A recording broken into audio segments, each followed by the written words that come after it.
말씀 나누는 시간입니다. 오늘부터 저희는 요한서신의 말씀들을 함께 나누고자 합니다. 오늘은 요한일서 말씀을 볼 텐데요. 요한일서 1장 1절에서 4절까지의 말씀을 본문으로 읽고 말씀 나누도록 하겠습니다. 요한일서 1장 1절에서 4절까지의 말씀 같이 읽겠습니다. 시작. 이 글은 생명의 말씀에 관한 것입니다. 이 생명의 말씀은 태초부터 계신 것이요 우리가 들은 것이요 우리가 눈으로 본 것이요 우리가 지켜본 것이요 우리가 손으로 만져본 것입니다. 이 생명이 나타나셨습니다. 우리는 그것을 보았습니다. 그래서 우리는 이 영원한 생명을 여러분에게 증언하고 선포합니다. 이 영원한 생명은 아버지와 함께 계셨는데 우리에게 나타나셨습니다. 우리가 보고 들은 바를 여러분에게도 선포합니다. 우리는 여러분도 우리와 서로 사귐을 가지기를 바라는 것입니다. 우리의 사귐은 아버지와 또 그의 아들 예수 그리스도와 함께하는 사귐입니다. 우리가 이 글을 쓰는 것은 우리 서로의 기쁨이 차고 넘치게 하려는 것입니다. 아멘. 요한서신을 묵상하는 몇 가지 이유가 있는데요. 요한계시록 말씀을 묵상하고 설교하고 싶은 마음이 제 마음속에 있어서 준비 과정 중에 있습니다. 그러다가 보니까 요한의 서신을 함께 묵상하고 요한이 어떻게 예수 그리스도를 증거하고 있는지를 잘 이해해야 요한계시록을 이해할 수 있다는 생각이 들었는데, 이미 우리가 요한복음을 같이 커피 브레이크 교제를 통해서 목장 모임을 하고 있어서 아마 요한복음에 대해서는 여러분들이 어느 정도는 잘 공부를 해 나가고 계실 것이다 라고 믿고, 요한 서신에 들어가서 이제 요한 서신의 내용들을 요한 1서, 2서, 3서 내용들을 쭉 묵상을 하고 공부를 하고 난 다음에 그것이 끝나면 요한계시록으로 이어져야 되겠다라는 생각을 했습니다. 그래서 당분간 우리 교회는 계속 요한 할 것 같습니다. 목장 모임에서도 요한, 주일 예배 때도 요한, 아무튼 계속 요한 할 텐데, 한번 이 말씀들을 우리가 잘 공부해 나갔으면 좋겠습니다. 요한복음 또 요한서신, 요한계시록 앞으로 묵상해 나갈 텐데, 이 모든 서신은 요한이 썼습니다. 어떤 요한일까요? 세례 요한, 사도 요한. 사도 요한이죠. 너무 제가 여러분 무시했나요? 성경에 요한이 둘이 나오는데 많은 요한이 있겠지만 그 중에 대표적으로 세례 요한이 있었고 사도 요한이 있었다. 세례 요한은 예수님보다 먼저 태어나서 먼저 자리 잡고 예수님의 오실 길들을 준비했던 사람이다. 커피 브레이크 여러분 요한복음 공부하면서 다 배웠으리라 생각을 합니다. 그런데 사도 요한은 예수님께서 제자로 부르신 사람이었죠. 사도 요한의 이 형제가 하나 있었습니다. 누구였을까요? 이름 제임스. 처음 들어보는 것처럼 야고보. 야고보가 영어로 제임스. 맞죠? 제임스 야고보. 야고보가 요한의 형제이지요. 퀴즈 하고 싶은 생각이 굉장히 많이 드는데. 그럼 성경에 있는 야고보서는 요한의 형제였던 야고보가 썼을까요? 다른 사람이 썼을까요? 다른 사람 누구? 예수님의 동생 야고보가 썼었죠. 퀴즈 그만해야 됩니다. 퀴즈 하게 되면 오늘 설교가 퀴즈로 끝날 수도 있습니다. 우리 아이들이 퀴즈를 기다리고 있는데, 자, 그 요한에 대해서 한번 살펴봅시다. 요한을 성경에서 어떻게 표현하고 있는지 혹시 들어보셨습니까? 요한에게는 한 두 가지, 적어도 두 가지 정도의 별명이 있는데, 요한은 자신을 가리켜서 요한복음에서 예수님이 사랑하시던 제자, 자기의 이름을 거기다 넣지는 않고 예수님이 사랑하시던 제자라는 그러한 말을 많이 했었습니다. 저 같으면 그렇게 못 쓸 것 같아요. 차라리 나 아니면은 이진영 그렇게 쓰지. 예수님이 사랑하시던 제자. 예수님께서 마지막 만찬을 하시는 그 순간에 그 옆에 기대어 있는 사람이 예수님이 사랑하시던 제자. 자기가 자기를 써놓고 그렇게 말하는 그런 사람이었다라는 거죠. 예수님과의 관계가 그만큼 친밀했다는 사실들을 우리가 성경을 통해서 알 수가 있습니다. 그런데 이런 일들이 있기 전에 요한에게 한 가지 별명이 있었습니다. 요한의 별명이 무엇이었는지 퀴즈? 무엇이었을까요? 혹시 기억나세요?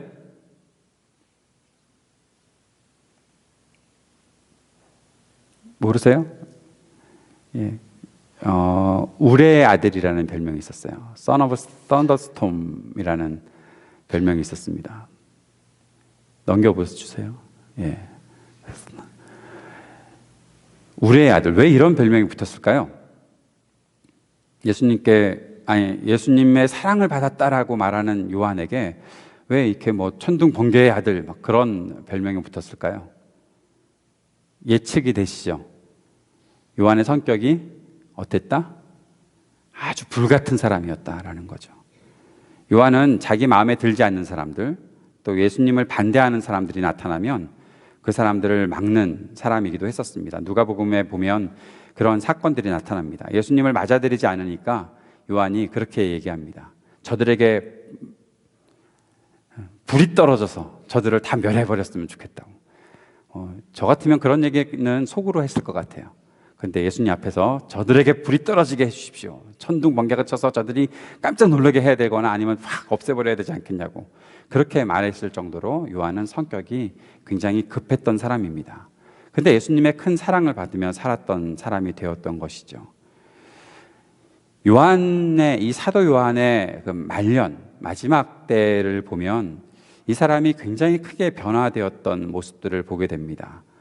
예수님께서 주셨던 사랑을 많이 받았던 요한, 그는 많이 약해졌을 때, 요한은 사도들 중에 굉장히 오래 살았던 사람이고 반무섬에서 뭐라고 표현할까요? 유배되어 있을 때 그때 썼던 서신들, 또 그때 요한계시록을 남기기도 했었는데 굉장히 장수했던 인물이었는데 나중에 아주 나이가 들어서 늙어서 걸을 수 없을 때 교회 모임에 올 때는 사람들이 지금 말로 하면 윌체어에 이렇게 끌고, 당시에는 윌체어가 없었으니까 이제 들것에 실어 오곤 했는데 사람들이 요한, 여러분 당시 교회의 모습들을 한번 생각해 볼 수 있지 않을까요? 예수님을 눈앞에서 봤던, 그리고 예수님의 십자가상에, 요한은 예수님의 십자가에서 도망가지 않고 끝까지 예수님 십자가 바로 앞에서 예수님께서 유언으로 남기시는 말씀을 다 듣고 어머니를 부탁하시는 예수님의 음성까지도 들었던 사람이잖아요.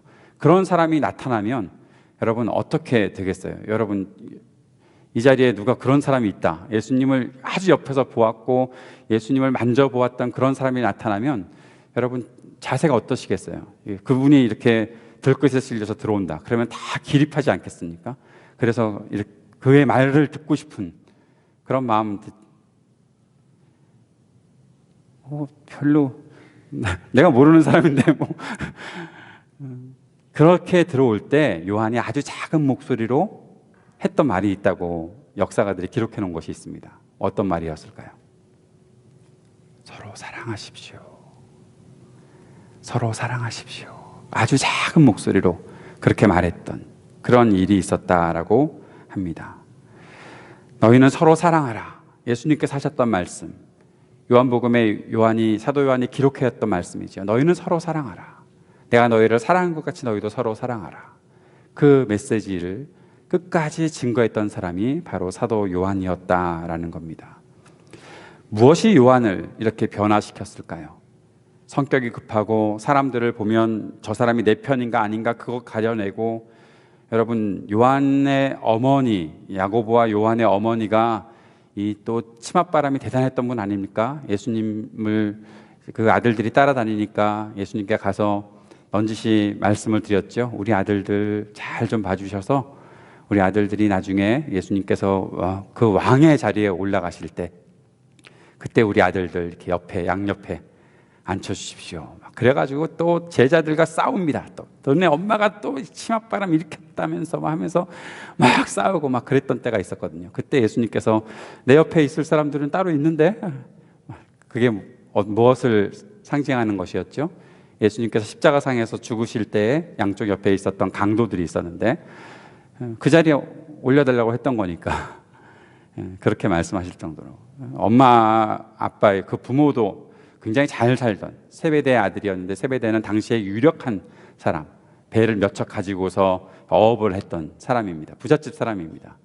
예수님께서 그 십자가에 달리기 전에 법정에서 심판을 받으시는 그때에도 요한은 그 안에 출입이 굉장히 자유로웠습니다. 요한을 보면 들여보내줬어요, 사람들이. 그만큼 유력한 집안에, 요즘 말로 하면 엄친아 정도 될 것 같아요. 아주 좋은 집안에서 좋은 교육도 받고 많은 것들을 갖고 있었던 사람이었고, 거기다가 또 막 이런 좀 다혈질 같은 그런 성격을 갖고 있었던 사람이었는데, 그가 예수님 앞에서 말씀을 듣고 마지막 노년에는 끝까지 남아 있으면서 예수님께서 보여주시는, 하나님께서 보여주시는 환상을 보고 그런 환상을 기록하고 사람들에게 전했을 뿐만 아니라 그의 마음속에는 예수님께서 하셨던 이 사랑하라는 메시지를 계속해서 증거하고 있었던 요한, 그가 어떻게 이렇게 변화되었을까 우리는 생각해 보아야 할 것 같습니다. 요한에게는 분명한 기억력이 있었죠. 그리고 이해력이 있었죠. 그리고 요한에게는 의지가 있었습니다. 이 세 가지를 우리가 초점을 맞추었으면 좋겠습니다. 요한은 예수님께서 하셨던 말씀들을 아주 잘 기억하고 기록해 놓았던 사람이었죠. 다른 복음서와는 달리, 다른 사건 중심으로 기록되어 있는 복음서와는 달리 요한복음 여러분들이 공부하셨겠지만, 요한복음에서는 사건 이후에 예수님께서 쭉 사람들과 논쟁을 하시거나 가르치셨던 그런 일들이 굉장히 길게 기록되어 있습니다. 특별히 요한복음에서는 어떠한 사건, 기적들은 7가지밖에 나타나지 않죠. 대신 거기에 따라서 나오는 여러 강해들이 기록되어 있는 것을 볼 때 요한은 굉장히 좋은 기억력을 가지고 있었던 사람이다라는 사실을 알 수가 있습니다. 요한에게는 이해력도 있었습니다.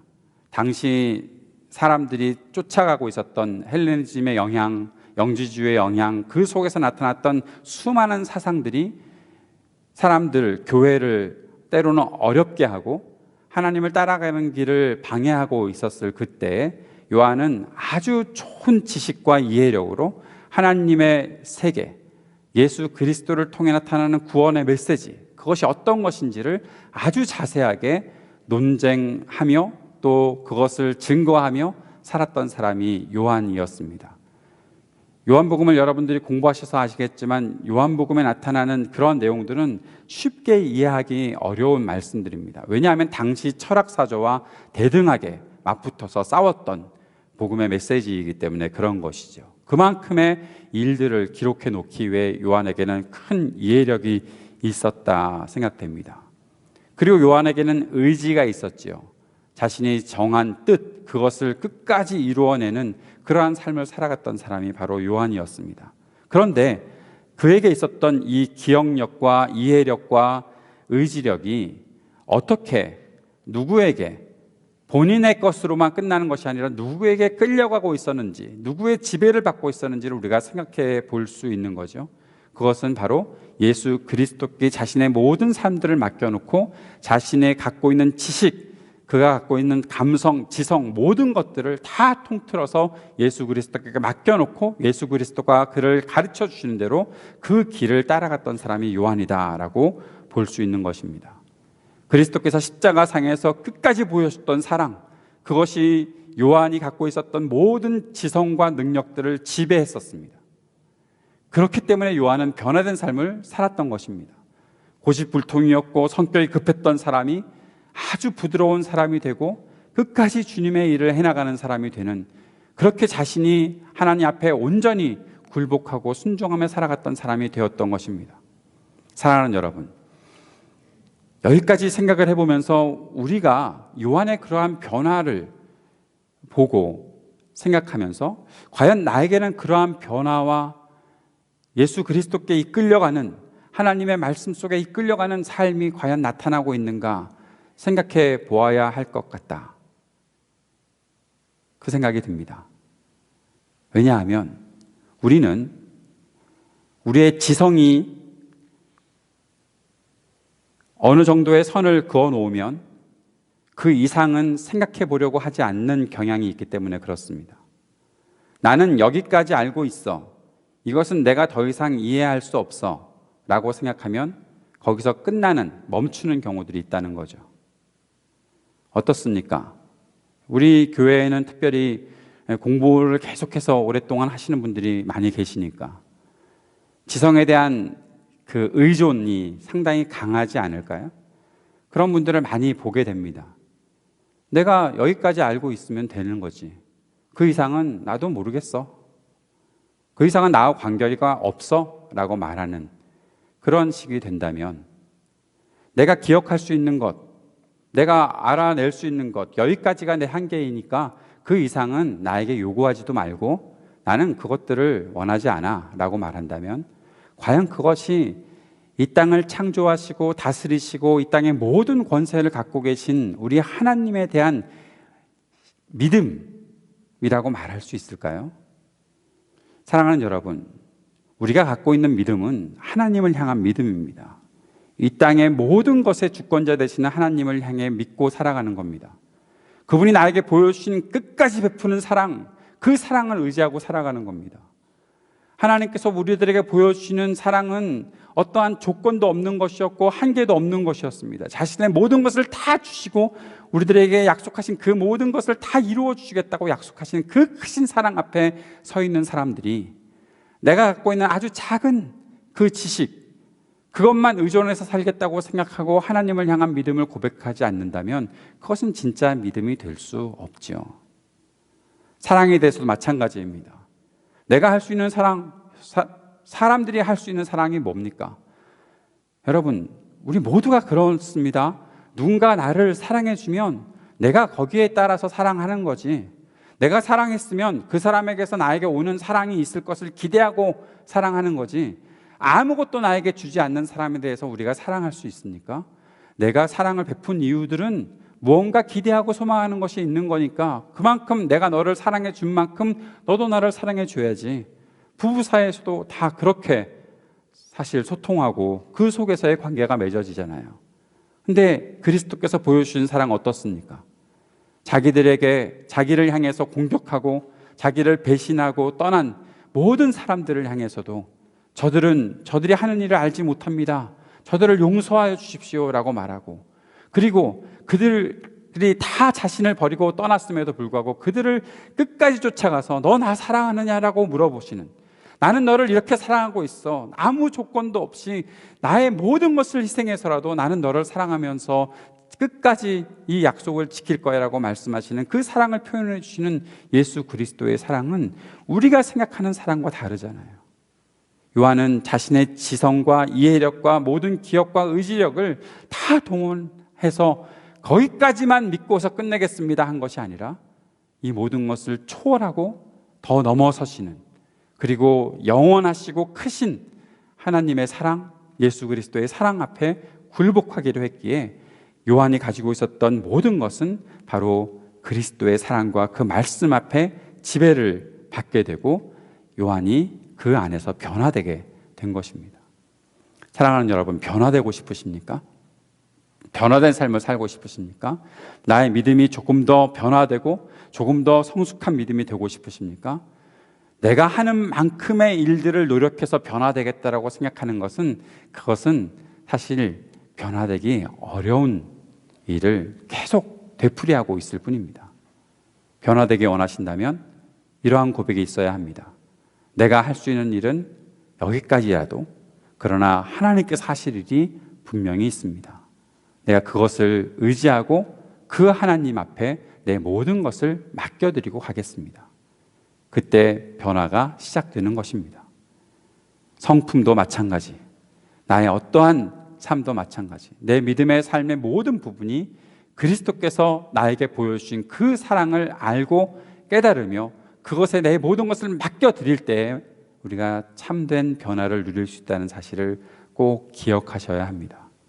저는 우리 교우들이 한 자리에 그냥 머물러 있지 않기를 바랍니다. 어디엔가 함몰되어서 그냥 헤어나오지 못하는 그런 일들을 계속 되풀이하고 있지 않기를 바랍니다. 하나님께서는 요한을 변화시키셨던 것처럼 여러분을 변화시키고 싶으실 것입니다. 그래서 여러분에게 말씀하시는 것이고 여러분에게 하나님의 일들을 나타내 보여주시는 것입니다. 그럴 때 하나님 앞에 맡겨드리십시오. 하나님, 내가 주님께 내 모든 의지를, 그리고 내 이해를, 내 기억, 지식 모든 것들을 맡겨드립니다. 나를 넘어서시는 크신 하나님의 역사를 경험할 수 있도록 도와주십시오. 그렇게 구한다면 여러분 분명히 변화된 삶을 살아갈 수 있을 것입니다. 이 속에 우리가 생각해 봐야 될 것이 또 하나 있습니다. 바로 예수님께서 요한에게 보여주셨던 그 사랑의 모습들을 우리가 조금 더 살펴보아야 하겠습니다. 예수님께서 보여주신 특별한 사랑을 로마서에서 사도 바울은 이렇게 기록하고 있습니다. 로마서 8장 35절과 38절, 39절 말씀에 이렇게 말하고 있습니다. 주님께서 우리들에게 보여주신 사랑은 환난도, 공고도, 박해도, 굶주림도, 헐벗음도, 위협도, 칼도 끊을 수 없는 그러한 사랑이다. 죽음도, 삶도, 천사들도, 권세자들도, 현재일도, 장래일도, 능력도, 높음도, 깊음도, 그 밖에 어떤 피조물도 끊을 수 없는 것이 예수님께서 보여주신 사랑이다. 다 정리하면 하나님께서 우리에게 보여주시는 사랑은 사라지지 않는 사랑이다. 끊어지지 않는 사랑이다. 라고 말하고 있는 것이죠. 아까도 말씀드렸던 것처럼 하나님께서 보여주신 사랑은 우리가 생각하는 사랑과 다릅니다. 우리의 사랑은 언제나 한계에 부딪히지만 하나님께서 그리스도를 통해 보여주신 사랑은 한계가 없는 사랑입니다. 끝까지 다 보여주시는 사랑입니다. 그 끝이 어딘지는 아무도 알 수가 없습니다. 그 끝을 말씀하지 않으시고 이것이 영원한 것이다라고 말씀하신 것이 바로 하나님의 사랑입니다. 그런데 그 사랑 속에 담겨져 있는 것이 있습니다. 요한의 관심이 이제 이것을 통해서 나타나게 될 텐데 그것이 무엇인가 하면 바로 생명입니다.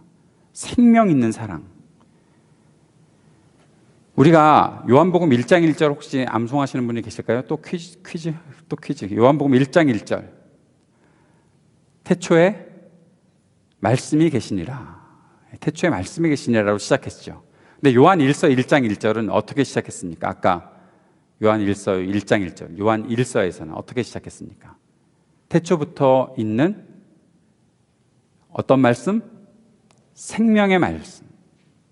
요한의 관심이 요한복음에서는 말씀에 머물러 있었어요. 그렇게 할 수밖에 없었어요. 당시 요한복음을 쓰는 상황에서는 말씀 앞에 집중할 수밖에 없었어요. 그런데 요한 서신을 쓸 때는 지금 요한 서신을 쓰는 요한의 목적은 말씀을 힘있게 하고 말씀 앞에 함께 있는 그 생명을 다루고 싶은 거예요. 그래서 태초부터 있는 이 생명의 말씀이다라는 것으로 시작하고 있는 겁니다. 왜냐하면 요한 서신을 통해서 지금 구원받고 살아난 사람들, 생명을 가진 사람들의 이야기가 계속해서 증거되어야 하기 때문에 그런 것입니다. 태초부터 있는 말씀, 그냥 머물러 있는 어디인가가 아니라 생명을 가지고 이 땅에 와서 우리 안에서 역사하고 있는 말씀, 우리를 사랑하게 만들고 우리를 헌신하게 만들고 우리가 서로를 위로하게 만들고 우리가 하나님 앞에서 살아가게 하는 이 생명의 말씀을 가지고 우리가 살고 있다라는 사실들을 말하고 있는 거죠. 이 말씀의 역사가 나타나 있다는 사실들을 말하고 있는 것입니다. 그 생명이 계속해서 반복되고 있습니다. 그런데 그 생명이 반복되면서 이 생명은 단순히 말씀을 내가 알고 있어요 라고 끝나지 않고 말씀을 경험하고 있는 것으로 사도 요한이 표현하고 있습니다.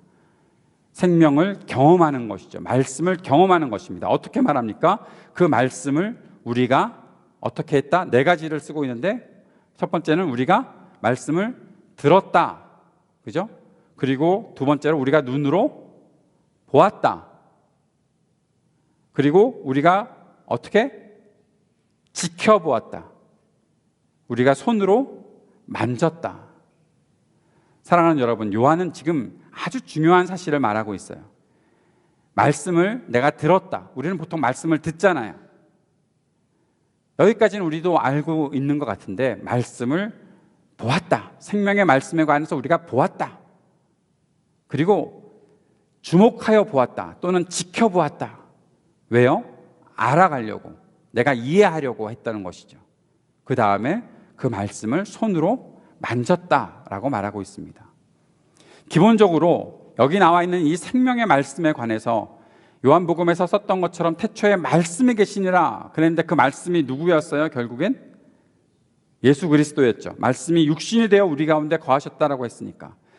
요한서신에서도 마찬가지로 태초부터 있는 이 생명의 말씀에 관하여는 이라고 했을 때 그 생명의 말씀도 결국 궁극적으로 누구를 가리키겠어요? 예수 그리스도를 가리키는 것이겠죠. 그러니까 요한이 예수 그리스도를 내가 보았고 지켜보았고 들었고 손으로 만졌다라고 말하고 있는 것이죠.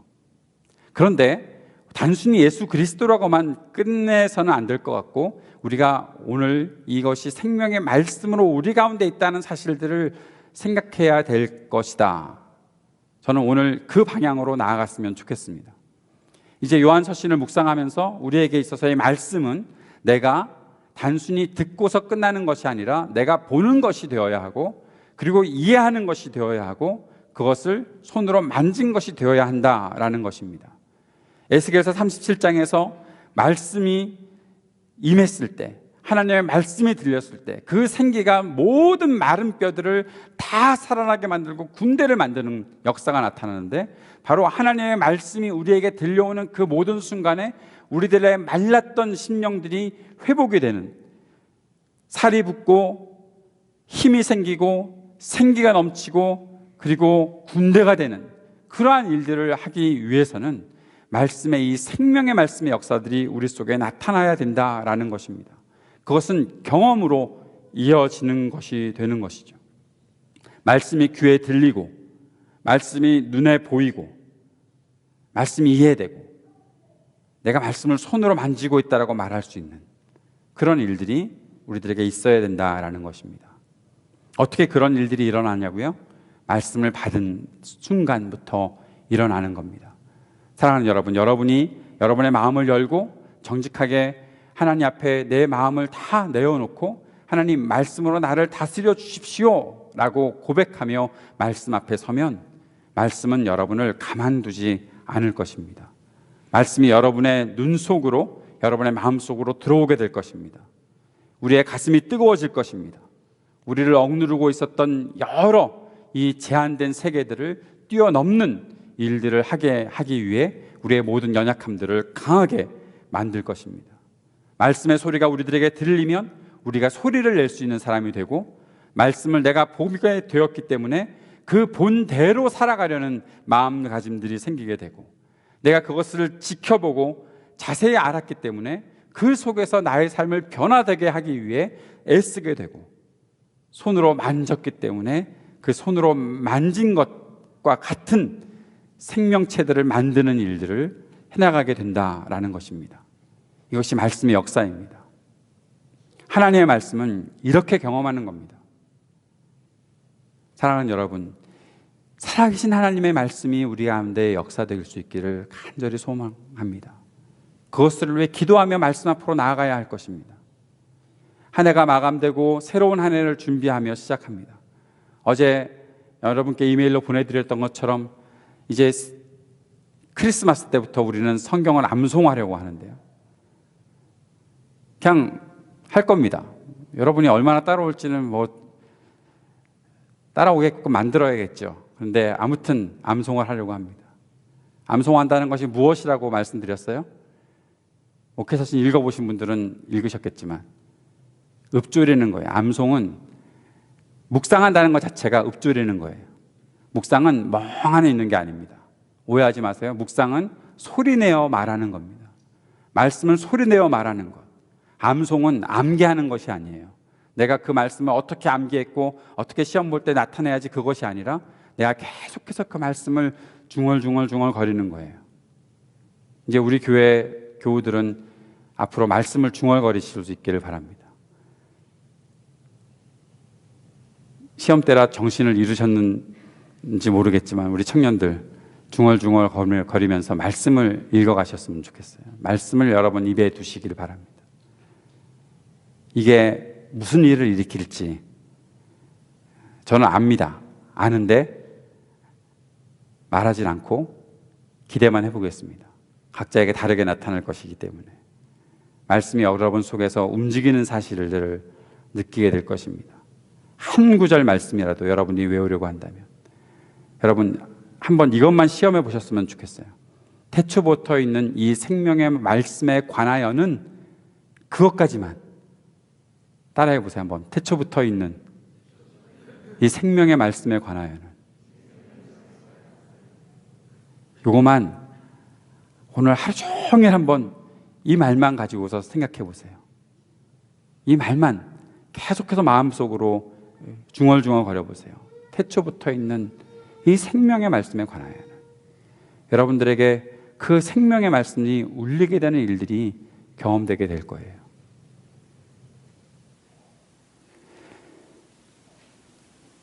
앞으로 요한서신을 강해해 나가는 과정 속에서 아마 이런 일들을 자주 경험하게 될 것이라 생각을 하는데 오늘 좀 빨리 넘어갑시다. 자, 그런데 이 모든 일들이 나타나는 것이 무엇으로 나타나는가?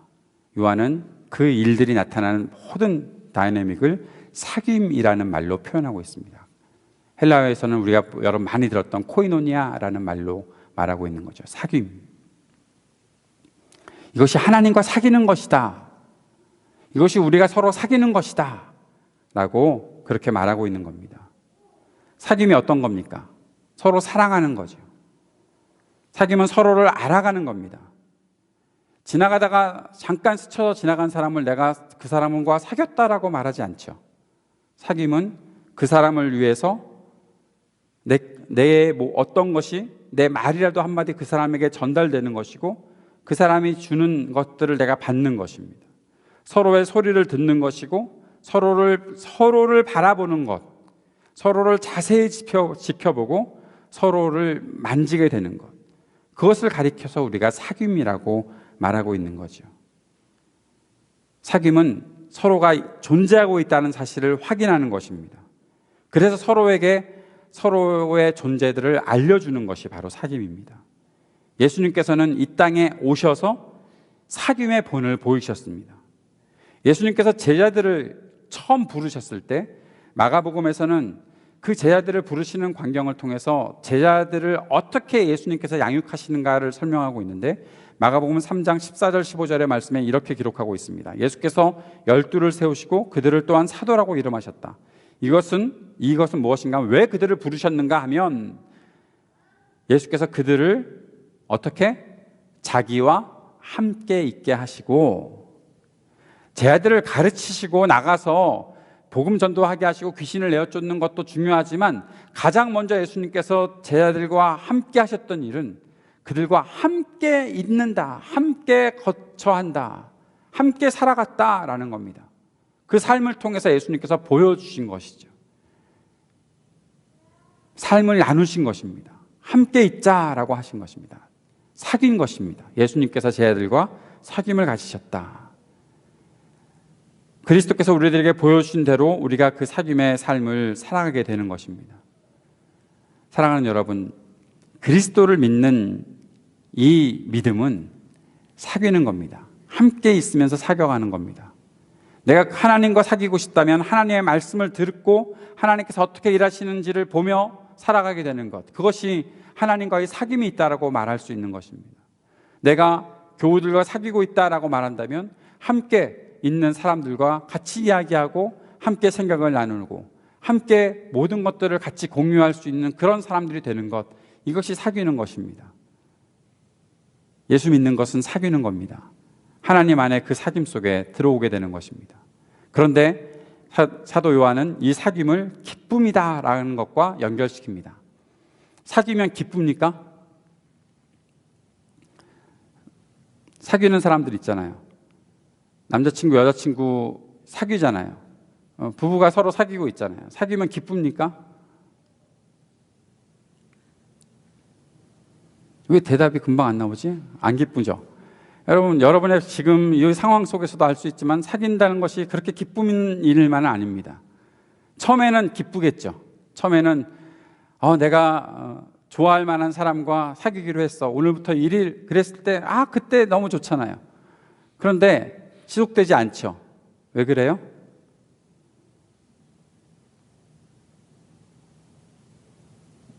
계속 기쁜데요 라고 말하는 사람들은 아마 한 번 만난 사람들일 거예요.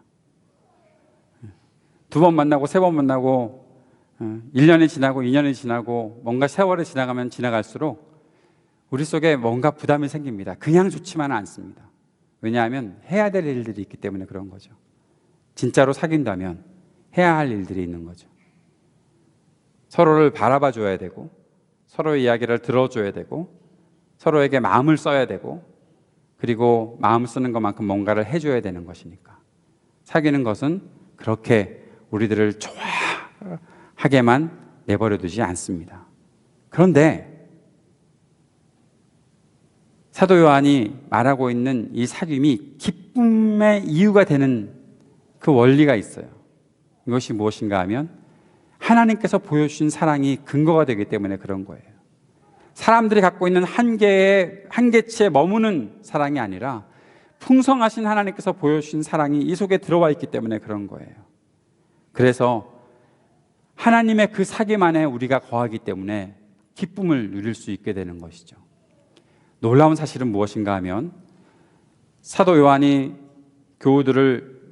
신자들을 이 사귐 안으로 들어와 있다라고 말하고 다른 사람들도 이 사귐 안으로 들어오게 해야 된다라고 말했을 때 그 사귐 안이라는 것은 단순히 자기들끼리 모여있는 공간만을 말하는 것이 아니라 하나님의 그 사귐 안으로 우리들을 불러들였다라는 것으로 볼 수 있는 것입니다. 이것이 무엇인가 하면 삼위일체 하나님의 사귐입니다.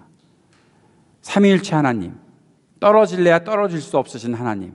지난주에 시편 22편을 말하면서 예수 그리스도께서 하나님에게서 내가 떨어질 수 없는 그러한 고통 속에서 나를 왜 버리십니까? 나의 하나님 왜 나를 버리십니까? 라고 말했을 때 예수님께서 그 하나님으로부터 떨어지는 고통을 당하셨다라고 설명을 드렸는데 이게 있을 수 없는 일이 일어난 것이잖아요.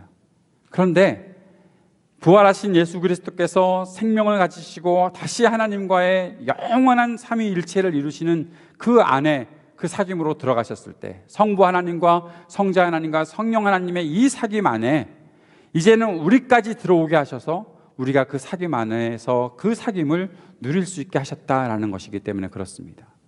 내가 생각하는, 사람들이 생각하는 어느 정도의 사귐 속에 우리들을 불러들이셔서 우리 한번 교회 생활 잘해보자 라고 끝내신 것이 아니라 영원하신 하나님의 세계 속에 우리가 함께 거해보자, 사람들의 모든 한계를 넘어서는 그 그리스도의 사랑을 우리가 마음껏 담아내고 서로에게 나타내보자, 이렇게 하나님께서 우리에게 말씀하시는 일들을 함께 경험하며 살아보자라는 그 사귐만으로 우리를 초대하셨다라는 사실들을 우리가 생각할 수 있어야 한다는 것이죠. 이것이 지금 사도 요한을 통해서 우리들을 초대하고 계시는 하나님의 그 사귐 안으로의 초대입니다. 사랑하는 여러분, 우리가 믿음 생활한다는 것은 바로 이 사귐 안으로 들어가는 것을 말하는 것입니다.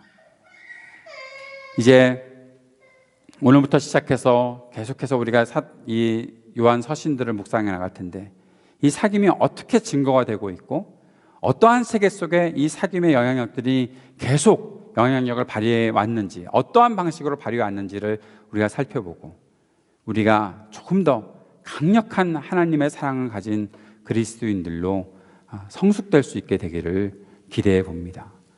사랑하는 여러분, 꼭 하나 기억하고 넘어가십시오. 하나님의 말씀이 우리 속에 들어와서 그 생명의 말씀이 우리를 움직이는 그러한 삶을 살아가게 되기를 원합니다. 내가 그렇게 그 삶을 소망합니다 라는 그런 마음가짐으로 믿음 생활을 할 수 있게 되기를 바랍니다. 그리고 말씀이 여러분 안에서 움직일 수 있도록 그 말씀을 계속 외우고 암송하고 함께 그 말씀 속에 살아간다는 사실들을 증거할 수 있는 우리들이 될 수 있기를 바랍니다. 그리고 한 가지, 우리는 이 사귐 안에 있는 것이구나. 나랑 사귀자 말씀하시면서 이 땅에 찾아오셔서 먼저 손을 내밀어 주시고 우리들에게 모든 것들을 다 쏟아부어 주신 이 놀라우신 하나님의 사랑 안으로 우리가 초대되었구나. 내가 이 세상에서 산다고 그냥 내가 생각하고 있는 것만큼, 내가 이렇게 벽을 쌓아놓은 것만큼 그 정도까지만 하고 끝나겠지라고 생각했던 우리의 모든 생각들을 다 지우시고 때로는 무너뜨리시고 다 깨뜨리시고 하나님께서 보여주시는 사랑이 어떤 것인지, 하나님께서 우리에게 나타내 주신 것이 무엇인지, 그것을 통해서 말씀하시고 그 말씀이 살아있게 하시는 그 역사들을 우리 모두가 함께 경험해 나갈 수 있게 되기를 바랍니다. 그것이 하나님의 말씀 속에 살아가는 참된 믿음의 삶이 될 것이다 확신합니다. 그 마음 품고 기도하며 하나님 말씀 앞으로 더 가까이 나아가고, 특별히 이 성탄의 계절에 말씀으로 이 땅에 오신 그리스도와의 사귐을 더 진하게 이어나갈 수 있는 저 여러분의 삶이 될 수 있기를 주님의 이름으로 축복합니다. 기도하겠습니다.